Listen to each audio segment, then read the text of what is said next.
जिस देश की सुरक्षा एजेंसियों को दुनिया की सबसे खतरनाक माना जाता हो, जिस प्रधानमंत्री की सुरक्षा में हजारों कैमरे, बुलेट प्रूफ कारें और हाईटेक तकनीक तैनात हो, उसी नेतन्याहू की हत्या की साजिश रच ली गई, वो भी किसी विदेशी जासूस ने नहीं बल्कि एक महिला ने।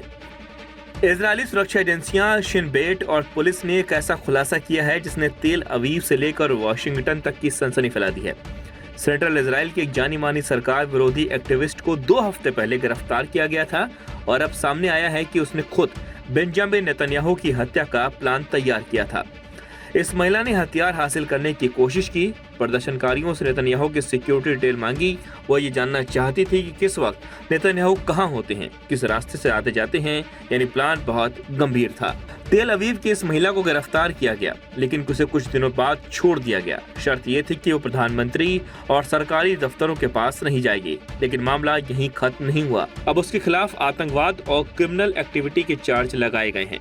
नाम सार्वजनिक नहीं किया गया, लेकिन इजरायली मीडिया में हलचल है कि इसका कनेक्शन ईरान से हो सकता है। पिछले कई सालों से ईरान और इजरायल की जासूसी जंग किसी युद्ध से कम नहीं।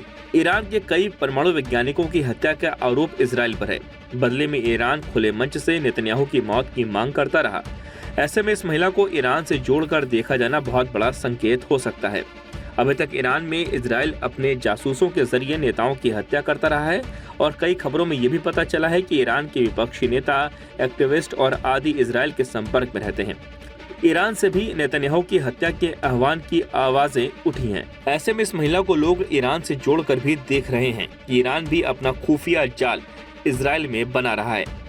बेंजामिन नेतन्याहू केवल इजरायल के प्रधानमंत्री नहीं हैं, वो इजरायल की आक्रामक नीति, फिलिस्तीन पर कार्रवाई, ईरान से दुश्मनी और हमास के खिलाफ ऑपरेशन का चेहरा हैं। ईरान के टॉप लीडरशिप ने कई बार उन्हें खुलेआम धमकी दी है। गाजा में हमास के लोग उन्हें जन संहारक कहते हैं। लेबनान में हिजबुल्लाह बार बार रॉकेट फायर कर चुका है। इजरायल के भीतर लेफ्ट विंग एक्टिविस्ट और सरकार विरोधी प्रदर्शनकारी उन्हें तानाशाह मानते हैं। सुरक्षा एजेंसियां अलर्ट पर हैं।